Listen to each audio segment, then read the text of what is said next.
Good morning, all of you. Class 8 subject Social Studies, and we have started the chapter of the Civics, chapter number 4, Understanding Laws. So, how do new laws come about? हम यही पढ़ रहे थे कि कैसे new laws जो है उनको लाया जाना चाहिए. And I made you explain according to situation, demand and requirement we must do some kind of amendment. So किसी भी तरह की अगर अमेंडमेंट की ज़रूरत हो जाती है यहाँ पे, तो वो हमें ज़रूर करना चाहिए. अमेंडमेंट का मतलब होता है संशोधन करना. उसी के अंदर थोड़ा बहुत या तो कुछ चेंजेस कर दिया जाए, कुछ कम कर दिया जाए या ऐड कर दिया जाए. So now just like example, I told you about the Domestic Violence Act came into effect in 2006. 2006 में जो था वो एक डोमेस्टिक वायलेंस को लेकर के एक अमेंडमेंट बना है, एक लॉ बना है, जिसके अकॉर्डिंग गर्ल्स जो हैं उनके साथ में किसी भी तरह का कोई भी वायलेंस नहीं किया जा सकता. घर में करने वाला उसका फादर, मदर या उसका ब्रदर कोई भी नहीं कर सकता, उसको कोई टॉर्चर नहीं कर सकता by any way. So let us summarize the key points from the above example. Citizens play an important role in stressing the need for a new law. Different pressures, groups and the media provide a channel through which the citizens can raise their voices. Demand for a new law needs to be submitted to the Parliamentary Standing Committee through a proper forum. The Parliamentary Standing Committee presents its report to both of the House of Parliament for discussion. Once the bill is passed by both of the Houses, the Parliament, it is sent to the President for final assent. After the President's assent, necessary procedures are followed to bring a new law into effect. So, we are talking about the creation of new law. तो ये जो new law बन रहा है, इसके लिए बात क्या होती है कि जो पार्लियामेंट है, उस पार्लियामेंट में दोनों हाउसेस में से किसी एक हाउस में उसको प्रेजेंट किया जाता है उस बिल को, और फिर वहाँ से पास होने के बाद परमिशन मिलती है प्रेसिडेंट की, और उसके बाद में कोई भी जो बिल है या कोई भी जो एक्ट है या कोई रूल है वो लॉ में कन्वर्ट होता है या लॉ बनता है. So we have some kind of pictures also. यहाँ पे बताया जा रहा है जेंडर इक्वलिटी के बारे में, क्योंकि वीमन जो है काफ़ी बड़ा गोल रहा है हमारे यहाँ पे. सो डोमेस्टिक वायलेंस हम कर चुके हैं. ये की पिक्चर दे रखा है, इसमें एक सिनेरियो है. So through this scenario we can understand कि कहाँ ज़रूरत थी गर्ल्स को इक्वलिटी देने की, वीमन को इक्वलिटी देने की. Shazia, did you read? इसमें देखो बताया जा रहा है 2 लेडीज़ हैं जो आपस में बात कर रही हैं. तो एक कहती है, Shazia did you read today's newspaper? Is not it a great day for women? ये बोल रही है कि प्रोटेक्शन वाला जो 2000 एक्ट 5 वाला और 6 वाला जो लॉ पास हुआ था या अमेंडमेंट हुआ है या नया लॉ बना है, उसके लिए कह रही है कि देखो ऐसा जो लॉ बना है, ये तुम्हें नहीं लगता कि ये बहुत खुशी का दिन है औरतों के लिए? Not just women, violence free homes will benefit everyone. अब ये इसमें बता रहे हैं कि जो सिर्फ विमन के लिए, औरतों के लिए नहीं है, जो भी जिसको भी घर में टॉर्चर किया जाता है, चाहे वो लड़की भी क्यों ना हो, तो उसके लिए भी ये बेनिफिशियल है. Kusum, it's taken such a long time to get this law passed. In fact it began with establishing the need for new law. देखो ये बता रही है कि देखो कुसुम, यहाँ पे ये लेडी बता रही है, ठीक है, ये है शाजिया, ओके, ये शाजिया है और ये कुसुम है. पहले कुसुम शाजिया से बोलती है, फिर शाजिया कुसुम को कहती है कि देखो इस लॉ की जो ज़रूरत थी वो हमें बहुत लंबी टाइम से थी. Kusum and Shazia work for a women's organization. They remember the journey of how the Protection of Women from Domestic Violence Act got passed. ये एक्ट होने के बाद में बताया जा रहा है कि एक ऑर्गेनाइजेशन जो है, जो विमेन वेलफेयर के काम करती है, औरतों की भलाई के काम करती है, उसमें दोनों एक साथ वर्क करती है, कोवर्कर्स है. नाउ इसमें एक इंसिडेंट बताया जा रहा है. April 1991 a typical day at their office, उनका टिपिकल डे बताया जा रहा है उनके ऑफिस में। I need advice, my husband beats me, एक लेडी आती है ऑफिस में और वो ये बता रही है कि मेरे जो हस्बैंड है वो मुझे मारते हैं। I have not told anyone so far, मैंने बहुत टाइम हो गया है किसी को कुछ नहीं बताया। आई फील सो अशेम्ड, मुझे शर्म आती है ये सब बताते हुए। I can't go on like this any more, मैं अब और ऐसी लाइफ को नहीं जी सकती। But I have nowhere to go, अब ये कह रही है कि लेकिन मैं करूँ भी तो क्या, अब मैं कहाँ जाऊँ। सो अब दूसरी लेडी जो है वो इसके बारे में बात कर रही है। I am being ill treated by my son, एक ओल्ड लेडी है वो कह रही है कि मेरे जो बच्चे हैं वो मुझे बहुत बुरा व्यवहार करते हैं मेरे साथ में। देखो एक्ट का जो इफ़ेक्ट है वो सबके लिए है। By my son and daughter in law, ये लेडी बता रही है कि मेरे सन यानी कि मेरा बेटा और जो मेरी बहू है वो दोनों ही मुझे बहुत टॉर्चर करते हैं। दे वर्बली अब्यूज़ मी, वो दोनों मुझे अब्यूज़ करते हैं, ठीक है, लूज लैंग्वेज यूज़ करते हैं। I have no access to my bank accounts, मैं अपने खुद के बैंक अकाउंट को एक्सेस नहीं कर सकती, यूज़ नहीं कर सकती, इतना हक भी नहीं है। देखो उसको टॉर्चर किया जा रहा है घर में। They may even throw me out, और वो मुझे घर से बाहर भी फेंक चुके हैं। इसमें बताया जा रहा है कि किस तरह से एक लेडी के साथ में इतनी प्रॉब्लम्स हो रही हैं। एक लेडी है जिसको हस्बैंड टॉर्चर कर रहा है और वहीं पे एक दूसरी ओल्ड लेडी है जिसको उसके डॉटर इन लॉ और सन जो है वो टॉर्चर कर रहे हैं।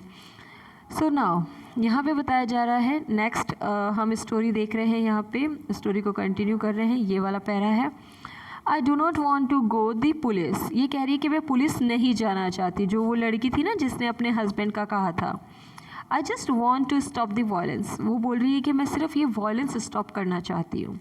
और दूसरी लेडी जो ओल्ड लेडी है वो बोल रही है I just don't want to be thrown out of the house I am living it, ये कह रही है कि मैं सिर्फ इतना चाहती हूँ कि मुझे घर से बाहर नहीं निकाले जहाँ मैं रह रही हूँ।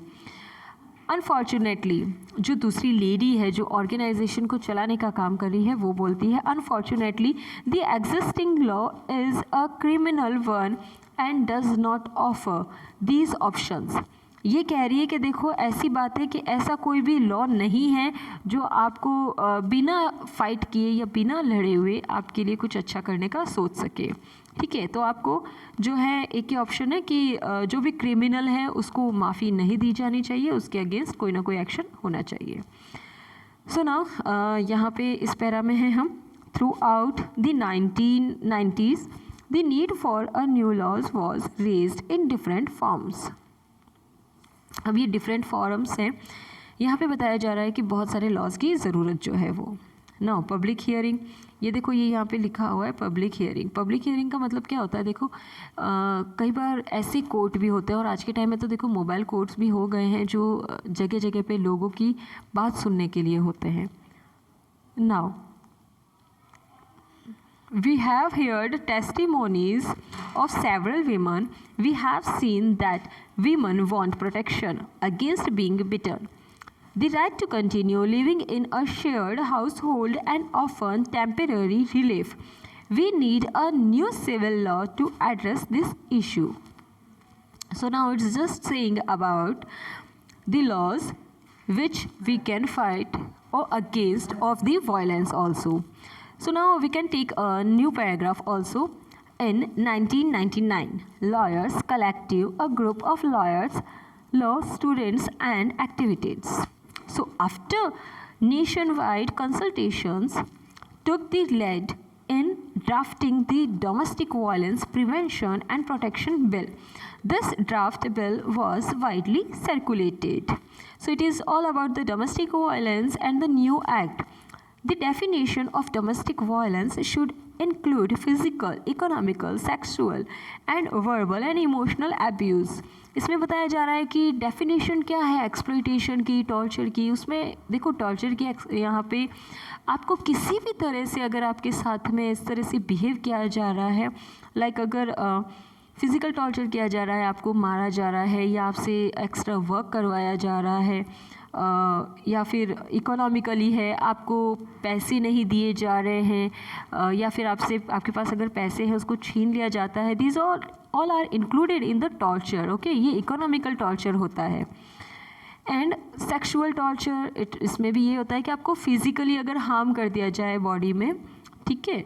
एंड वर्बल ये होता है अगर कोई अब्यूज़ करता है, आपको लूज़ लैंग्वेज यूज़ कर सकता है आपके साथ में अगर कोई आप बुरा बोलता है. एंड इमोशनल अब्यूज़, यानी कि आपकी इमोशंस के साथ में कुछ मिसयूज़ किया जाता है. Then these all are torture and the definition of the crime also and domestic violence basically. So the law should cover any women living within a shared domestic space. They should be protected from being evicted from the shared household. What about some monetary relief? Now that lady is asking about, okay, these are the lawyers collectivity. These all are the lawyers. ये कौन है? These people. ये सारे के सारे lawyers हैं जो आपस में डिस्कस कर रहे हैं.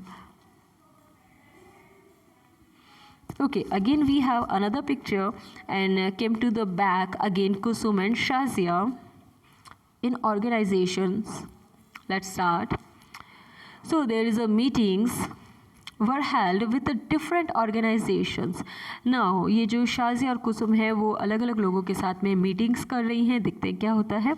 The women's movement want a new law on domestic violence. The government should introduce it in parliament soon.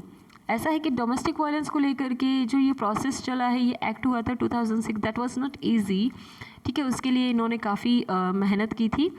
तो ये बोल रहे हैं कि पार्लियामेंट में बहुत जल्दी जो है इंट्रोड्यूस हो जाएगा इस तरह के डोमेस्टिक वायलेंस का. डोमेस्टिक वायलेंस में ये सारी चीज़ें इंक्लूड होनी चाहिए जो अभी हमने बताई थी, economically, physically and emotionally. So finally the bill was introduced in parliament in 2002. Bill को ला दिया गया था, मतलब देखो प्रेजेंट हुआ है अभी तो सिर्फ 2002 में, है ना. पास नहीं हुआ है अभी, पास होता है ये 2005 एंड 6 में. This bill has none of what we have been suggesting. अब इसमें बताया जा रहा है कि क्या इस बिल में वो सारी चीज़ें हैं जो हमने सजेस्ट की थी, लेकिन इसमें बताया जा रहा है कि नहीं, उनसे भी ज़्यादा चीज़ें, बहुत सी बातें ऐसी हैं जो हमने सजेस्ट भी नहीं की थी लेकिन गवर्नमेंट ने हमारे लिए इतना अच्छा बेनिफिट किया है. We must oppose the bill in its present form. अब इसमें बताया जा रहा है कि जो डोमेस्टिक वायलेंस को लेकर के इसमें बहुत सी चीज़ें ऐसी भी हैं जो हमने नहीं कही लेकिन इसमें हैं, और कुछ चीज़ें ऐसी हैं जो इसमें नहीं होनी चाहिए थी. तो क्या अगर ऐसी कोई सिचुएशन आती है तो उसके लिए हमें क्या करना चाहिए? तो वो एक दूसरी लेडी है, वो बोल रही है कि हमें इसके अगेंस्ट आवाज़ उठानी चाहिए. Let's have a press conference. अब ये बोल रही है कि एक प्रेस कॉन्फ्रेंस बुलाओ. सबसे शॉर्ट जो है वो सॉल्यूशन होता है ये, आप मीडिया में बात बता दोगे तो मीडिया आपकी जो बातें हैं, जो डिमांड्स हैं, वो क्या करेगा, एक को रिलेशन एस्टेब्लिश कर देता है पब्लिक और गवर्नमेंट के बीच में. So now we could also start an online petition. अब ये कह रही कि हम ऑनलाइन पिटिशन भी डाल सकते हैं. ऑनलाइन पिटिशन का मतलब क्या हो गया, आप जो इसके खिलाफ आप कंप्लेन करना चाहते हो वो भी कर सकते हो ऑनलाइन भी. Several women's organization, National Commission for Women made submissions to the Parliamentary Standing Committee. So, esteemed members of the Parliamentary Standing Committee, the present bill must be changed. We must do not agree with the definition of domestic violence being proposed. अब इसमें बताया जा रहा है कि जो ये bill proposal आया है इसमें लेडीज़ जो हैं they are unhappy, so that's why it needs correction also. The law needs to provide for temporary custody of children. अच्छा, ऐसे सिचुएशन में अगर जैसे कोई लेडी है, अगर उसके बेबीज़ भी हैं, तो ऐसी सिचुएशन में अगर बच्चे छोटे हैं और अगर वो डाइवोर्स लेती है या वो अलग होती है, सेपरेट होती है, तो फिर बच्चों की कस्टडी किसको दी जानी चाहिए ऐसी कंडीशन में. Now at a press conference in October 2006 में प्रेस कॉन्फ्रेंस जो होती है उसमें क्या बताया जाता है. This law is a first recognizing a woman's right to violence-free home and provides a comprehensive definition of domestic violence. What's the new law? अब एक लेडी पूछ रही है कि न्यू लॉ क्या है, तो न्यू लॉ में बता रहे हैं कि ऐसा है कि एक डोमेस्टिक वायलेंस की जो डेफिनेशन है वो बिल्कुल ऐसी कर दी गई है कि हर एक औरत को हक होगा कि वो अपने घर में वायलेंस फ्री रहे, उसको किसी भी तरह का टॉर्चर नहीं किया जाना चाहिए. Now, this is a civil law aimed at providing relief to millions of women, including wives, mothers, daughters, and sisters affected by violence in their homes. देखो बहुत सी ऐसी लेडीज़ हैं जो मदर भी होती हैं, सिस्टर होती हैं, वाइफ होती हैं और डॉटर भी होती है. उन सबको फेस करने पड़ते हैं इस तरह के violence. Now the press conference continued. यहाँ पे बता रहे हैं कि जो प्रेस कॉन्फ्रेंस है वो कंटिन्यू हो रही है. ठीक है, this is the last topic, या हम बोल सकते हैं इसे लास्ट स्टोरी जो है वो है ये. इसके बाद में हमारे पास में एक टॉपिक जो है वो रिमेनिंग रह जाएगा, चैप्टर उसके बाद में फिनिश है. So let's continue. द जो प्रेस कॉन्फ्रेंस थी उसको हम कंटिन्यू करते हैं. प्रेस कॉन्फ्रेंस में क्या होता है? Again, this law is a very significant step because it recognizes the right to women to live in a shared household. Women can get a protection order against any further violence. अब देखो कोई भी order निकलवा सकती है एक lady, अगर उसके साथ में कुछ गलत हो रहा है तो वो कंप्लेन कर सकती है. Women can get monetary relief to meet their expenses including medical cost also. देखो ऐसा है कि एक लेडी अगर जब सेपरेट होती है तो उसे इतना राइट बनता है कि वो अपने हस्बैंड से या इन लॉज से क्या कर सकती है, इन सब चीज़ों को ले सकती है जो एक्सपेंसेस होते हैं उसके. इवन अगर कोई मेडिकल टर्म्स में भी उसको ज़रूरत पड़ रही है, मेडिकल की भी नीड हो रही है, कुछ दवाई वगैरह लेने, चेकअप कराने के लिए, तो भी. Now why is this an important law? अब वापस क्वेश्चन आ रहा है, क्या ये लॉ इम्पोर्टेंट है? तो क्यों है? Now begins another long journey. अब ऐसी बात है कि अब तो बहुत अब जो जर्नी है वो बहुत बड़ी है, क्योंकि इतना इजी नहीं होता है कि आपने पिटिशन डाल दिया या कल आपको टॉर्चर हुआ, आज आपने पिटिशन डाल दिया और कल आपको डिसीजन मिल जाएगा. ये बहुत लॉन्ग प्रोसेस होता है, बहुत बड़ा प्रोसेस होता है. ठीक है. And yes, now the government has to ensure that this law is implemented and enforced. अब देखो ये तो गवर्नमेंट ही कर सकती है कि ऐसे जो मैटर्स होते हैं उन्हें बहुत जल्दी से जल्दी सॉर्ट आउट किया जाए. And according to Indian conditions, India में वैसे भी इंडिया फेमस है कि यहाँ पे जो केसेस होते हैं वो बहुत ज़्यादा टाइम पीरियड ले लेते हैं, बहुत लॉन्ग टर्म का होता है उनका टाइम पीरियड. तो इतना इजीली नहीं होता है किसी भी तरह का डिसीजंस आना, तो उसके लिए गवर्नमेंट को कोई ना कोई एफर्ट जो है वो करने चाहिए.